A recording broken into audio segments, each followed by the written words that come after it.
சோனா, அந்த கோடாரியை எடுத்துக்கிட்டு வா. நான் காட்டுக்குள்ள போய் மரம் வெட்டி மரக்குச்சிகளை எடுத்துக்கிட்டு வரேன். அப்பா, அத வச்சு நம்ம என்ன பண்றது? குக்கு, இப்ப குளிர்காலம் வரப்போகுது. அந்த சமயத்துல நம்மளோட வீட்டை கதகதப்பா வச்சுக்க நமக்கு நெருப்பு தேவைப்படும். நெருப்பை உண்டாக்குறதுக்கு மரக்குச்சிகள் தான் முக்கியம். பிறகு சோனா குருவி கோடாரி எடுத்து ராணா குருவி கிட்ட கொடுத்தது. ராணாஜி மரக்குச்சிகளை வெட்டி எடுத்துக்கிட்டு சீக்கிரமா வாங்க. சோனா குருவி இப்படி சொன்ன உடனே ராணா குருவி அந்த கோடாரியை எடுத்துக்கிட்டு மரம் வெட்டுறதுக்காக பறந்து போச்சு. போற வழியில ராணா குருவி காலுக்காகத்தை பார்த்தது. என்ன காலு, என்ன விஷயம்? சீக்கிரமா சொல்லு. நான் மரம் வெட்டுறதுக்காக காட்டுக்குள்ள போய்கிட்டு இருக்கேன். ராணா, நானும் குளிர்காலத்துக்காக மரக்குச்சிகளை சேகரிக்க தான் வந்தேன். மரக்குச்சிகளை சேகரிக்க வந்தேன்னு சொல்ற, ஆனா உன்கிட்ட கோடாரி இல்லையே.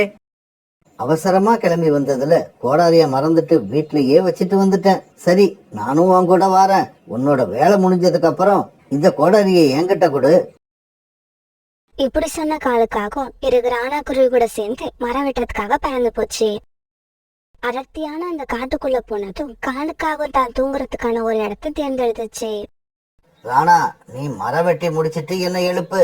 நானும் மரம் வெட்டி மரக்குச்சிகளை சேகரிச்சுக்கிறேன். இப்படி சொன்ன காலுக்காகவும் பிறகு அந்த மரத்தடியில படுத்து தூங்க ஆரம்பிச்சது.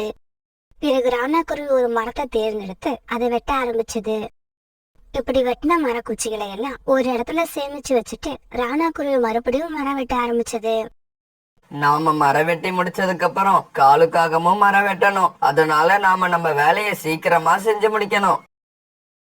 இப்படி நினைச்ச ராணா குருவி வேக வேகமா மரத்தை வெட்ட ஆரம்பிக்க அதோட கையில இருந்த கோடாரி நழுவி ராணா குருவியோட ரக்கையில காயத்தை உண்டாக்கிச்சு.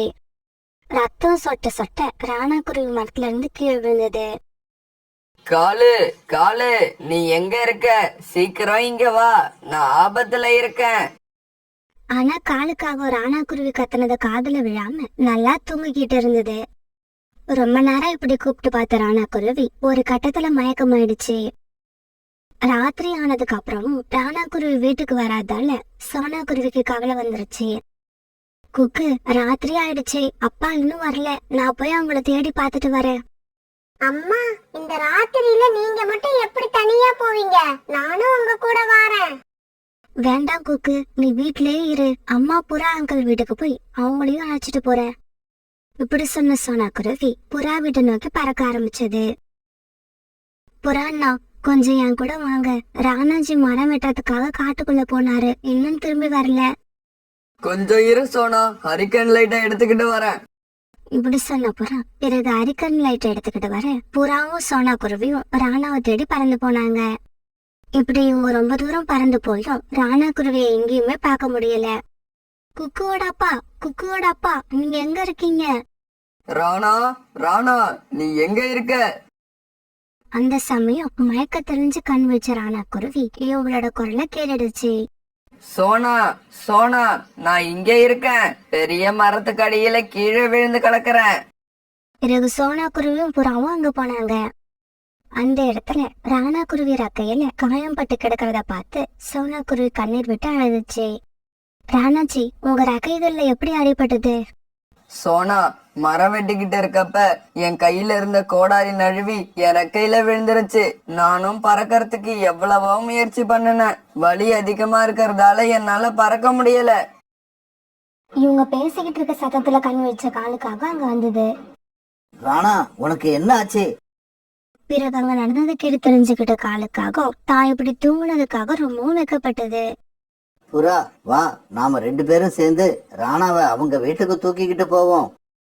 பிறகு சோனா முன்னால பறந்து போக புறாவும் காலுக்காகவும் ராணாவை தூக்கிக்கிட்டு போனாங்க.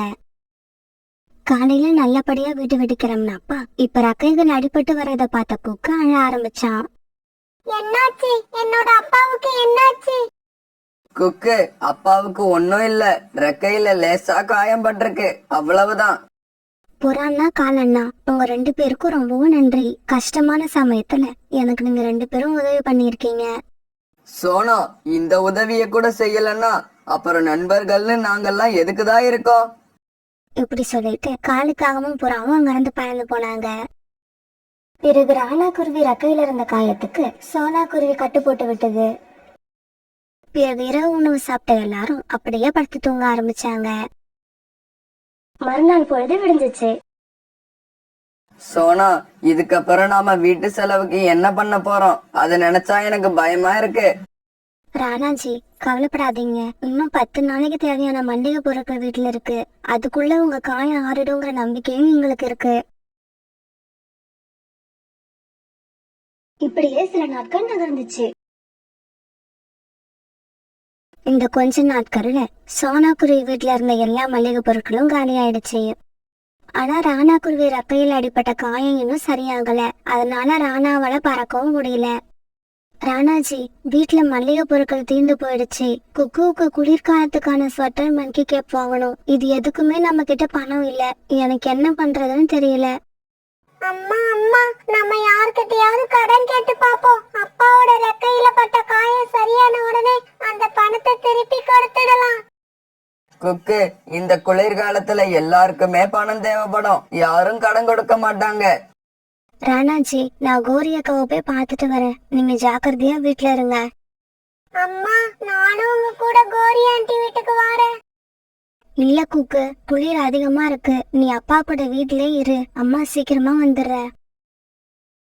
இப்படி சொன்ன சோனா குருவி பிறகு கோரிக்காகத்தோட வீட்டுக்கு பறந்து போச்சு. கோரியக்கா, ராணாஜிக்கு ரக்கையில் அடிபட்டது உங்களுக்கு தெரியும். வருமானம் இல்லாம குடும்பத்தை நடத்துறது ரொம்ப கஷ்டமா இருக்கு. இப்போ உனக்கு கடனா பணம் வேணும், அதான சொல்ல வர? அது மட்டும் இல்ல, எனக்கு பணமும் வேணும். அப்படியே யாராவது வேலைக்கு ஆள் கேட்டா சொல்லுங்க. நான் வேலைக்கு போகலான்னு நினைக்கிறேன். ராணாஜியோட ரக்க குணமாகற வரைக்கும் நான் ஏதாவது வேலைக்கு போய் ஆகணும். சோனா, நீ கல்யாணம் ஆகி முதல்ல ராணா வீட்டுக்கு வந்தப்ப உன்னை பார்க்க நான் வந்திருந்தேன். அப்ப நீ எனக்கு சூப் வச்சு சாப்பிட கொடுத்த. அந்த சூப் ரொம்ப நல்லா இருந்தது. இப்ப இந்த குளிர்காலத்துல எனக்கு அந்த சூப்பை மறுபடியும் குடிக்கணும் போல ஆசையா இருக்கு. எனக்கு கொஞ்சம் சூப் வச்சு கொடுத்துட்டு போயேன். கோரியக்கா, ராணாஜி, என் பையன் குக்கு, நாங்க யாருமே இன்னும் சாப்பிடல. உங்ககிட்ட பணம் வாங்கிட்டு போய் பொருட்களை வாங்கி அதை சமைச்சு நாங்க சாப்பிடணும். சோனா, உனக்கு பணமும் வேலையும் வேணும்னா சூப் வச்சு கொடு, இல்லன்னா உன் இஷ்டம். உடனே எதுவும் பேசாத சோனா குருவி அழுதுகிட்டே கோரியோட வீட்டு கிச்சனுக்குள்ள போச்சு. பின்னாடியே உள்ள போன கோரிக்காகவும் பிறகு காய்கறிகளை எடுத்து சோனா குருவி கிட்ட கொடுத்தது. சோனா குருவி பிறகு எல்லா காய்கறிகளையும் போட்டு சூப்பு தயார் பண்ண ஆரம்பிச்சது. சோனா, பணத்தை கடனா கொடுக்காம இப்படி நம்மள வேலை வாங்குறாளன்னு நினைச்சு சூப்புல உப்பு அள்ளி கொட்டிடாத. அப்படி நீ செஞ்சிட்டன்னா இவ்வளவு தூரம் வேலை பார்த்தா உனக்கு பணம் கிடைக்காம போயிடும். ஒரு வழியா சோனா குருவி சூப்பு தயார் பண்ணி முடிச்சது. கோரியக்கா, இந்தாங்க, இதுல சூப் இருக்கு. இதை நீங்க கப்ல ஊத்தி சாப்பிடுங்க. தயவு செய்து எனக்கு பணத்தை கொடுங்க. நான் வீட்டுக்கு கிளம்புறேன். என்ன சோனா, நீ இவ்வளவு அவசரப்படுற? இவ்வளவு அருமையான சூப்ப வீட்டுல உட்கார்ந்தா குடிப்பாங்க? வா, நாம வெளியில போய் இயற்கையை ரசிச்சுக்கிட்டே இந்த சூப்பை சாப்பிடுவோம். இப்படி சொன்ன கோரிக்காக சூப்பை தூக்கிக்கிட்டு முன்னால பார்க்க சோனா குருவி கப்பை தூக்கிக்கிட்டு கோரிக்காக பின்னாலேயே போச்சு. இப்படி போன கோரிக்காக ஒரு இடத்த தேர்ந்தெடுத்து அங்க உட்கார்ந்தது. வா சோனா, இப்படி வந்து உட்காரு. சோனா குருவி கோரிக்காகத்து கூட இருந்துச்சே தவிர அதோடைய நினப்பு எல்லாம் வீட்டுல பசியில இருக்கிற தன்னோட கணவனையும் குழந்தையும் நினைச்சுக்கிட்டு இருந்தது. கோரியக்கா, சீக்கிரமா சூப்பை சாப்பிடுங்க. சீக்கிரமா நான் வீட்டுக்கு போய் ஆகணும். சோனா, இந்த சூப்பை நான் சாப்பிட்டு நல்லா இருக்குன்னு சொல்றதை விட வேற யாராவது 4 பறவைகள் சாப்பிட்டு நல்லா இருக்குன்னு சொன்னாதான் உனக்கு பெருமை. இப்ப பாரு வேடிக்கையே. சூப்பு சாப்பிடுங்கம்மா, சூப்பு. சூப்பு சாப்பிடுங்கம்மா, சூப்பு. சூடான சூப்பு, சுவையான சூப்பு, சிலுசிலுப்பான குளிர்காலத்துக்கு ஏத்த கதகதப்பான சூப்பு. கோரிக்காக இப்படி கத்துன சத்தத்தை கேட்டு ஜம்ஜம் பறவையும் ரோனி குருவியும் அங்க வந்தாங்க. கோரி, குளிர் தாங்கல, சீக்கிரமா 2 சூப்பு கொடுங்க. பிறகு அவங்க 2 பேருக்கும் கோரிக்காக சூப்பை கப்பில ஊத்தி கொடுக்க ரொம்ப பொறுமையா அந்த சூப்பை சாப்பிட்டு முடிச்சாங்க. கோரி, இந்த சூப்பு உண்மையிலேயே அருமையா இருந்தது. இது என்ன விலை? விலை ஒன்னும் அதிகம் இல்ல. ஒரு சூப்பு 50 ரூபாய் தான். 2 சூப்பு 100 ரூபாய். உடனே ஜம்ஜம் பறவை 100 ரூபாய் எடுத்து கொடுத்துட்டு பறந்து போச்சு. பிறகு மறுபடியும் கோரிக்காகவும் குரல் கொடுத்து எல்லா சூப்பையும் வியாபாரம் பண்ண ஆரம்பிச்சது. இவங்க எடுத்துட்டு வந்த எல்லா சூப்பும் தீர்ந்து போயிடுச்சு. சோனா குருவி கண்ணுல கண்ணீரோட எல்லாத்தையும் வேடிக்கை பார்த்துக்கிட்டு இருந்தது. கடைசியா கோரி எல்லா பணத்தையும் எண்ணி பார்த்தது. சோனா, நாம மொத்தம் 10 சூப்பு வித்திருக்கோம். இதோ பாரு 500 ரூபாய் சேர்ந்துடுச்சு. இதுல நான் 100 ரூபாய் எடுத்துக்கிறேன், நீ 400 ரூபாய் எடுத்துக்கிட்டு போ. கோரி அக்கா, நான் கேட்ட பணத்தை எனக்கு கடனா கொடுத்துட்டீங்க. வேலை ஒண்ணு கேட்டனே, அதை எப்ப வாங்கி தருவீங்க? சோனா, நீ இவ்வளவு அப்பாவியா இருப்பன்னு நான் நினைக்கவே இல்ல. இப்ப நான் கொடுத்த 400 ரூபாய் கடனா கொடுக்கல, அது உன்னோட பணம். இதுக்கப்புறம் உனக்கு வேலையும் தேவையில்லை. என்னக்கா சொல்றீங்க? இந்த 400 ரூபாய் என்னோட பணமா? அம்மா சோனா, கையில இவ்வளவு அருமையான தொழிலை வச்சுக்கிட்டு நீ என்கிட்ட வந்து கடன் கேட்கணும்னு தேவையும் இல்ல, மத்தவங்க வீட்டுல போய் வேலை பார்க்கணும்னு அவசியமும் இல்ல. கோரி அக்கா, நீங்க என்ன சொல்ல வரீங்கன்னு எனக்கு இப்பதான் புரியுது. சோனா, 1 மணி நேரம் வேலை செஞ்சதுக்கே உனக்கு இந்த அளவு லாபம் வருது. சாயங்காலம் முழுக்க சூப்பு வித்தினா எவ்வளவு லாபம் வரும்னு நினைச்சு பாரு. நான் உனக்கு கொடுத்த காய்கறிக்கு 100 ரூபாய் பணம் எடுத்துக்கிட்டேன். மீதி பணத்தை எடுத்துக்கிட்டு சீக்கிரமா வீட்டுக்கு போய் உன் கணவருக்கும் குழந்தைக்கும் சமைச்சு போடு. பிறகு சோனா குருவி மல்லிகை பொருட்களை வாங்கிட்டு சந்தோஷமா வீட்டுக்கு போச்சு. அன்னைக்கு அவங்க 3 பேருமே ரொம்பவும் சந்தோஷமா சாப்பிட்டாங்க. மறுநாளே ராணா குருவியும் சோனா குருவியும் சூப்பு தயார் பண்ணி வியாபாரம் பண்ண ஆரம்பிச்சிட்டாங்க. சூப்பு வியாபாரமும் ரொம்ப நல்லா நடந்தது. கடை ஆரம்பிச்ச 6 மாசத்துலயே குருவிகளோட வாழ்க்கை ரொம்ப நல்ல நிலைமைக்கு வந்துடுச்சு. ஒரு நாள் இவங்க கடைக்கு காலுக்காகவும் குறிக்காகவும் வந்தாங்க. சோனா, பெப்பர் அதிகமா போட்டு எங்களுக்கு 2 சூப்பு கொடு. காகங்கள் கேட்ட மாதிரியே சூப்பை தயார் பண்ணி கொடுத்த சோனா குருவி இப்படி பேச ஆரம்பிச்சது. கோரி அக்கா, எங்களுக்கு இப்படி ஒரு ஐடியா கொடுத்து உங்களுக்கு எப்படி நன்றி சொல்றதுனே தெரியல. சோனா, இதுக்கப்புறம் நானும் காலேஜ் எப்ப கடைக்கு வந்து சூப்பு குடிச்சாலும் எங்க கிட்ட காசு கேட்காத. அதுதான் நீ எங்களுக்கு காட்டுற நன்றி. இதை கேட்டுட்டு ராணா குருவும் சோனா குருவும் சந்தோஷமா சிரிச்சாங்க.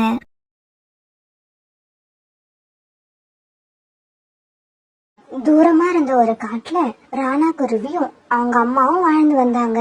ராணா வெளிநாட்டுல ஒரு கம்பெனில வேலை பார்த்து கை நிறைய சம்பாரிச்சுக்கிட்டு இருந்தது. அதே காட்டுல காலுக்காகவும் கோரிக்காகவும் வாழ்ந்து வந்தாங்க. கோரிக்காகவும் அந்த காட்டுல உள்ள பழங்களுக்கு எல்லாம் கல்யாண புரோக்கர் வேலை பார்த்துக்கிட்டு இருந்தது. ராணாவோட அம்மாவும் தான் பையனுக்கு கல்யாணத்துக்கு பொண்ணு பார்க்க கோரி கிட்ட சொல்லி இருந்தாங்க. பையன் வெளிநாட்டுல வேலை பார்க்கறதால இந்த கல்யாணத்தை நம்ம முடிச்சு கொடுத்தா ராணாவோட அம்மா நமக்கு நிறைய கமிஷன் கொடுப்பாங்கன்ற எண்ணத்துல கோரிக்காவும் ராணாவுக்கு தீவிரமா பொண்ணு பார்த்துக்கிட்டு இருந்தது. கோரி பொண்ணு பார்க்க அழைச்சிட்டு போறப்ப சில பொண்ணுங்கள ராணாவோட அம்மாவுக்கு பிடிச்சிருக்கும், ஆனா ராணாவுக்கு பிடிச்சிருக்காது. சில பொண்ணுங்கள ராணாவுக்கு பிடிச்சிருக்கும், அவங்க அம்மாவுக்கு பிடிச்சிருக்காது. ராணாவுக்கு பொண்ணு பார்த்து அழுத்து போன கோரிக்காவும் ஒரு நாள் அவங்க அம்மா கிட்ட இப்படி பேச ஆரம்பிச்சது. ஏம்மா, நானும் ஊர்ல உள்ள எல்லா பெண்களையும் உங்களுக்கு காமிச்சிட்டேன். உங்களுக்கு பிடிச்சிருந்தா உங்க பையனுக்கு பிடிக்க மாட்டேங்குது, உங்க பையனுக்கு பிடிச்சிருந்தா உங்களுக்கு பிடிக்க மாட்டேங்குது. உங்க 2 பேருக்குமே பொண்ணு பிடிச்சிருந்தா ஜாதக பொருத்தமா அமைய மாட்டேங்குது. இப்படியே போய்கிட்டு இருந்தா உங்க பையனுக்கு இந்த ஜென்மத்துல கல்யாணம் நடக்காது. என்ன கோரி இப்படி பேசிட்ட? என் பையனுக்கு இதுக்கப்புறமா பொண்ணு பிறக்க போறா.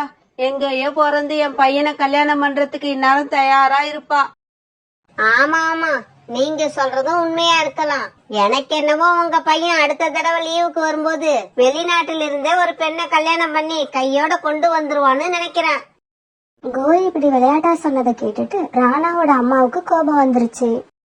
கோரி, இன்னொரு தடவை இந்த மாதிரி பேசாத. ஊர்ல மத்தவங்க வளர்க்கற மாதிரி என் பிள்ளைய நான் வளர்க்கல. அவனுக்கு இப்ப வரைக்கும் அம்மா அண்ணா உயிர். என் பேச்ச மீறி அவன் எதுவுமே செய்ய மாட்டான். அதனால இன்னொரு தடவை எனக்கு எதிரில என் பையனை பத்தி இப்படி வாய்க்கு வந்தபடி எல்லாம் பேசாத. ராணாவோட அம்மா இப்படி கோபமா பேசின உடனே கோரிக்காக கோபமாகி அந்த இடத்த விட்டு பறந்து போயிடுச்சு. காலேஜி, எனக்கு இப்ப வர ஆத்திரத்துல என்ன தெரியுமா செய்யணும் போல இருக்கு? என்ன செய்யணும் போல இருக்கு? ராணாவோட அம்மாவை கொலை செய்ய ஆசைப்படுறியா? அதெல்லாம் என்னோட ஆசை இல்ல. பையன் கீழ்ச்ச கோட்டை தாண்ட மாட்டான்னு அந்த அம்மா எவ்வளவு கெத்தா சொல்லுது. தான் பையன் மேல இந்த அளவுக்கு நம்பிக்கையா பேசுற இந்த அம்மாவுக்கும் ராணாவுக்கும் இடையில சண்டைய மூட்டி விட்டு வேடிக்கை பார்க்கணும். அதுதான் என்னோட ஆசை. கொஞ்ச நாட்கள் கழிச்சு ராணாவும் அவங்க அம்மாவும் ஒரு வீட்டுக்கு பொண்ணு பார்க்க போனாங்க. பொண்ணு 2 பேருக்குமே பிடிச்சிருந்தது. ஆனா ராணாவோட அம்மா எதிர்பார்த்த சீர்வரிசை வரதட்சணை எதையுமே பொண்ணு வீட்டுல செய்ய முடியாதுன்னு சொல்லிட்டாங்க.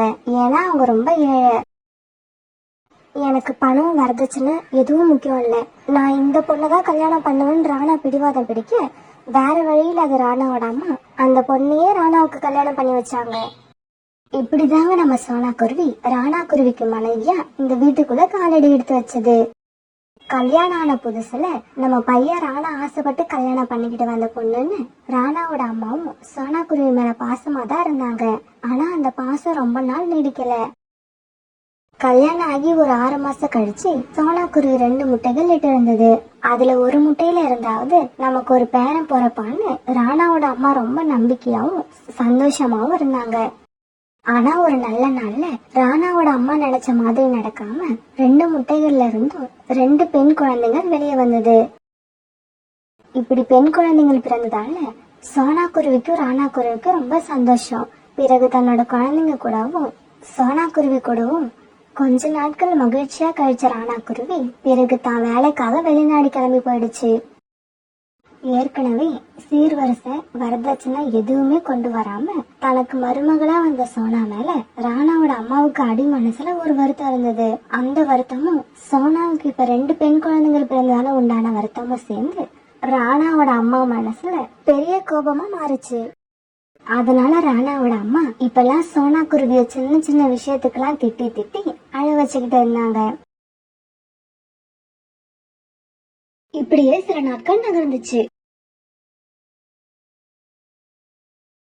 ஒரு நாள் நதிக்கரை பக்கம் தண்ணி குடிக்க போன கோரிக்காகும் அங்க ஏற்கனவே குழப்பமான முகத்தோட உட்கார்ந்துருக்க ராணாவோட அம்மாவை பார்த்தது. என்னம்மா உங்க முகத்தை பார்த்தா நீங்க ஏதோ குழப்பத்துல இருக்கிற மாதிரி தெரியுது. கோரிக்காகம் இப்படி கேட்ட உடனே கோரிக்காகத்தை பத்தி சரியா தெரியாத ராணாவோட அம்மா சோனா குருவி எந்த வரதட்சணையும் இல்லாம வீட்டுக்கு மருமகளா வந்தது, இப்ப ஆண் குழந்தைய பெற்று கொடுக்காம 2 பெண் குழந்தைங்களை பெற்று எடுத்தது, இப்படி சோனா குருவிய பத்தி குறையா சொன்னாங்க. ராணாவோட அம்மாவுக்கும் வெளிநாட்டுல இருக்க அவங்களுடைய பையன் ராணாவுக்கும் சண்டைய மூட்டி விட இதான் சரியான நேரம் நினைச்ச கோரிக்காகும் ராணாவோட அம்மா கிட்ட இப்படி பேச ஆரம்பிச்சது. என்னம்மா நீங்க இதெல்லாம் ஒரு விஷயம்னு நினைச்சு முகத்தை உம்முன்னு வச்சுக்கிட்டு உட்கார்ந்து இருக்கீங்க.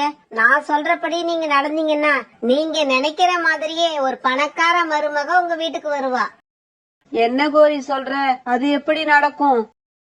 அம்மா நீங்க எப்படியாவது சண்டை போட்டு உங்க மருமக சோனா குருவியையும் அதோட 2 பெண் குழந்தைங்களையும் வீட்டை விட்டு அனுப்பிடுங்க. வெளிநாட்டுக்கு போயிருக்க என்னோட மகன் திரும்பி வந்து என் மேல கோபப்பட்டானா நான் என்ன பண்றது? உன் மனைவி வேற எந்த ஆண் குருவி கூடயோ ஓடி போயிடுச்சுன்னு சொல்லிடுங்க. அதுக்கப்புறம் உங்க பையனுக்கு வேற பொண்ணை பார்த்து நான் கல்யாணம் பண்ணி வைக்கிறேன். உங்களுக்கு எந்த சந்தோஷத்தையும் கொடுக்காத மருமகளை எதுக்காக இன்னும் வீட்டுல வச்சுக்கிட்டு இருக்கீங்க? உங்க மருமக இதுக்கப்புறம் உங்களுக்கு ஒரு பேரனை பெத்து கொடுப்பான்னு எனக்கு நம்பிக்கை இல்ல. கோரி இப்ப நான் வீட்டுக்கு போய் நீ சொன்ன மாதிரியே ஏதாவது சண்டை போட்டு என் மருமகளையும் குழந்தைகளையும் வீட்டை விட்டு அனுப்பிடுறான். ஆனா அதுக்கப்புறம் நீங்க முதல்ல இத செஞ்சு முடிங்கம்மா. நடக்க வேண்டியதை நான் பாத்துக்கிறேன். என் பையன் வெளிநாடு போய் கஷ்டப்பட்டு வேலை பார்த்து சம்பாதிச்சு அனுப்புறான். ஆனா அவன் அனுப்புற பணத்தை எல்லாம் நீயும் 2 குழந்தைகளும் தின்னே தீத்துறீங்க. அத்தை இது வரைக்கும் என்னதான் திட்டிக்கிட்டு இருப்பீங்க, இப்ப எல்லாம் என் குழந்தைங்களையும் திட்ட ஆரம்பிச்சிட்டீங்க. ஒன்னும் தெரியாத சின்ன குழந்தைங்களை தயவு செய்து திட்டாதீங்க. என்ன சோனா வர வர என்னையே எதிர்த்து பேசுற? பிறந்த வீட்டுல இருந்து கைய வீசிக்கிட்டு வந்தப்பவே இப்படி பேசுற நீ? மத்த பொண்ணுங்க மாதிரி நகை நட்டோட வந்திருந்தா என்னென்ன பேசுவ? உன்னை எல்லாம் இன்னும் அடிச்சு வீட்டை விட்டு விரட்டாம வீட்டுக்குள்ள வச்சு பேசிக்கிட்டு இருக்கேன் பாரு. என்ன சொல்லணும்? அத்தை கல்யாணத்துக்கு முன்னாடியே எங்களால எதுவும் செய்ய முடியாதுன்னு என்னோட அப்பா அம்மா சொன்னாங்க தானே, அதுக்கெல்லாம் ஒத்துக்கிட்டு தானே என்ன நீங்க உங்க பையனுக்கு கல்யாணம் பண்ணி உங்க வீட்டுக்கு அழைச்சிட்டு வந்தீங்க. இப்ப ஏன் மறுபடியும் அதையே குத்தி காட்டி பேசுறீங்க? சோனா வீட்லயே உட்காந்து சாப்பிட்டு உனக்கு வாய் நல்லா வளர்ந்து போயிருக்கு. இந்த அளவு நீ பேசுனதுக்கு அப்புறம் இனி நீ ஒரு நிமிஷம் கூட இந்த வீட்டுல இருக்க கூடாது. இப்பவே உன்னோட குழந்தைங்களை அழைச்சுக்கிட்டு இந்த வீட்டை விட்டு வெளியில போயிடு.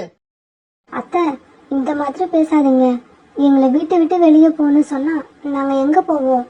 எங்களுக்கு யார தெரியும்? என்னோட கணவர் வர வரைக்கும் நாங்க இங்கதான் இருப்போம். சோனாவும் சோனாவோட குழந்தைங்களும் எவ்வளவுதான் கண்ணீர் விட்டு கெஞ்சினாலும் அதையெல்லாம் காதுல வாங்காத ராணாவோட அம்மா அவங்கள வீட்டை விட்டு வெளியே அனுப்பிட்டாங்க.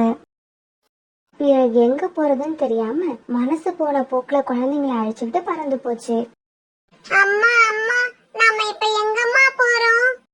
அம்மா பாட்டி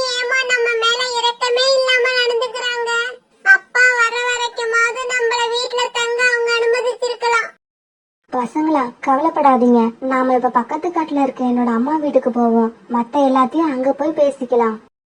இப்படி பேசிட்டு சோனா குருவி அதோட குழந்தைங்களும் கிளம்ப போன சமயத்துல ரீட்டா கிளி அங்க வந்தது. சோனா, என்ன இது? ஏன் இப்படி குழந்தைங்களை வச்சுட்டு இங்க அழுதுகிட்டு உட்கார்ந்து இருக்க? பிறகு சோனா குருவி ரீட்டா கிளி கிட்ட நடந்தது எல்லாத்தையும் அழுதுகிட்டே சொல்லுச்சு.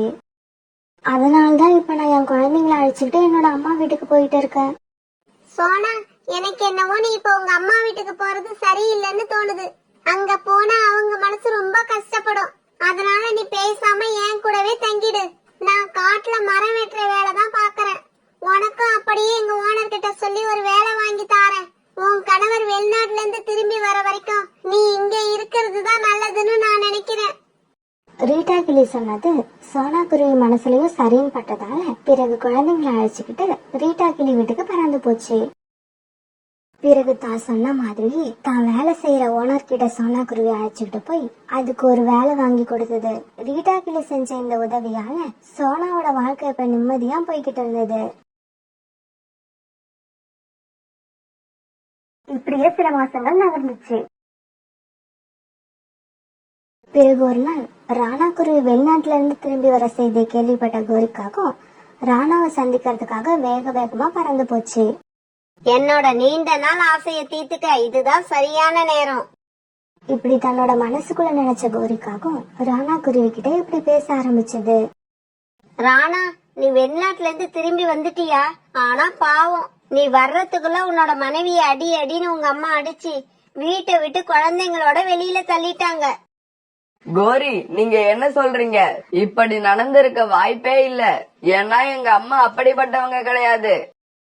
அட நீ வேற ராணா, உங்க அம்மா என்கிட்டயே என் மருமக பிறந்த வீட்ல இருந்து வெறுங்கையோட வந்தவன்னு நிறைய தடவை சொல்லியிருக்காங்க. அதனால பணக்கார பெண்ணா பார்த்து உனக்கு கல்யாணம் பண்ணி வைக்கணுங்கிற ஆசையில தான் சோனாவை வெளியில அனுப்பியிருப்பாங்கன்னு நினைக்கிறேன். இதையெல்லாம் கேட்ட ராணாவுக்கு தன்னோட அம்மா மேல ரொம்பவும் கோபம் வந்தது. நீங்க சொல்றது மட்டும் உண்மையா இருந்தா இப்ப வீட்டுக்கு போய் எங்க அம்மாவை நான் என்ன பண்றேன் பாருங்க. ராணா, இன்னொரு முக்கியமான விஷயம். சோனா குருவி மேல உனக்கு கோபம் வரணும்னு சோனா ஏதோ ஒரு ஆண் குருவி கூட ஓடி போயிடுச்சுன்னு சொன்னாலும் சொல்லுவாங்க. பிறகு ராணா குருவி கோபமா தன்னோட வீட்டுக்கு பறந்து போச்சு. அம்மா, சோனாவும் என் குழந்தைங்களும் எங்க? வந்ததும் வராதமா ஏன்டா இப்படி அவசரப்படுற? கொஞ்ச நேரம் நல்லா ரெஸ்ட் எடு, அப்புறம் ஏதாவது கூல்ட்ரிங்க் சாப்பிடுறியா? அம்மா, எனக்கு வேற எதுவும் வேண்டாம். முதல்ல நான் கேட்ட கேள்விக்கு பதில் சொல்லுங்க. சோனாவும் என் குழந்தைங்களும் எங்க? சொல்றேன்டா சொல்றேன். நீ வெளிநாடு கிளம்பி போனதுக்கு அப்புறம் உன் மனைவி ஏதோ ஒரு ஆண் குருவி கூட குழந்தைங்களையும் அழைச்சுக்கிட்டு ஓடி போயிடுச்சு. அம்மா, நான் உங்க மேல ரொம்ப மதிப்பு வச்சிருந்தேன். உங்க வாயில இருந்து இந்த மாதிரியான வார்த்தைகள்லாம் வரவே கூடாது. நான் வர்ற வழியில கோரிக்காகத்தை பாத்துட்டு தான் வந்தேன்.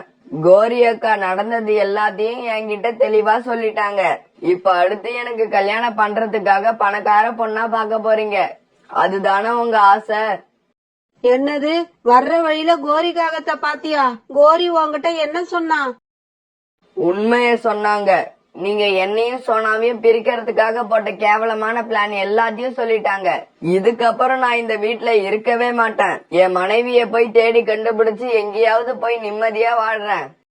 இப்படி சொன்ன ராணா குருவி அங்கிருந்து கிளம்பி கோபமா பறந்து வெளியில போயிடுச்சு. என்னோட மனசுல இருந்த சின்ன தீய எண்ணத்தை ஊதி ஊதி பெருசாக்குறதே இந்த கோரிக்காகம் தான். ஆனா இப்ப என் பையன்கிட்ட எல்லா விஷயத்தையும் சொல்லி என் பையனை என்கிட்ட இருந்து நிரந்தரமா பிரிச்சுட்டா. மத்தவங்களோட பேச்ச கேட்டுக்கிட்டு நம்ம மேல நம்பிக்கை வச்சிருந்தவங்களுக்கு நாம துரோகம் பண்ண நினைச்சா அதோட முடிவு நாம யாரும் இல்லாத அனாதையா தான் நிக்கணும். இப்ப நான் இத நல்லா புரிஞ்சுக்கிட்டேன். பையன் வீட்டை விட்டு போன சோகத்தை தாங்க முடியாத அந்த அம்மா இப்ப மனசு விட்டு அழுதாங்க. தன்னோட மருமகளை தான் மகனை விட்டு பிரிக்கணும்னு நினைச்சாங்க. ஆனா கடைசியில அவங்களோட மகனே அவங்கள விட்டுட்டு பிரிஞ்சு போயிட்டான்.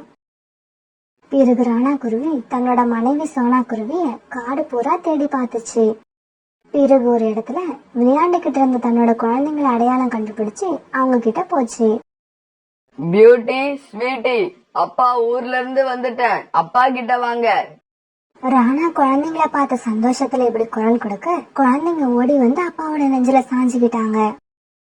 இத கொஞ்ச தூரத்துல மரம் வெட்டிக்கிட்டு இருந்த சோனா குருவி பார்த்துட்டு தன்னுடைய கணவர்கிட்ட போச்சு. தன் கணவரை கண்ட சோனா குருவியோட கண்ணுல இருந்து அதையும் அறியாம கண்ணீர் அருவி மாதிரி கொட்ட ஆரம்பிச்சது. சோனா, அழாம இரு, நான் வந்துட்டேன். உன்னோட ராணா வந்துட்டேன். அம்மா செஞ்ச தப்புக்கெல்லாம் நான் அவங்கிட்ட மன்னிப்பு கேட்டுக்கிறேன். இதுக்கப்புறம் நாம அவங்க கூட சேர்ந்து வாழணும்னு அவசியம் இல்ல. நான் அந்த வீட்டை விட்டு வெளியே வந்துட்டேன். நாம எங்கேயாவது போய் நிம்மதியா சந்தோஷமா வாழலாம். பியூட்டியோட அப்பா, நீங்க என் மேல வச்சிருக்க அன்பை நினைக்கும் போது எனக்கு ரொம்ப சந்தோஷமா இருக்கு. இருந்தாலும் நீங்க முதல்ல உங்க அம்மாவுக்கு பையன், அப்புறம் தான் எனக்கு கணவர். நீங்க உங்க அம்மாவை இந்த வயசுல தனியா விட்டுட்டு நாம இன்னொரு வீட்டுல குடியிருந்தா நம்மளால சந்தோஷமா வாழ்க்கை நடத்த முடியுமா? மனசாட்சி உறுத்தாது?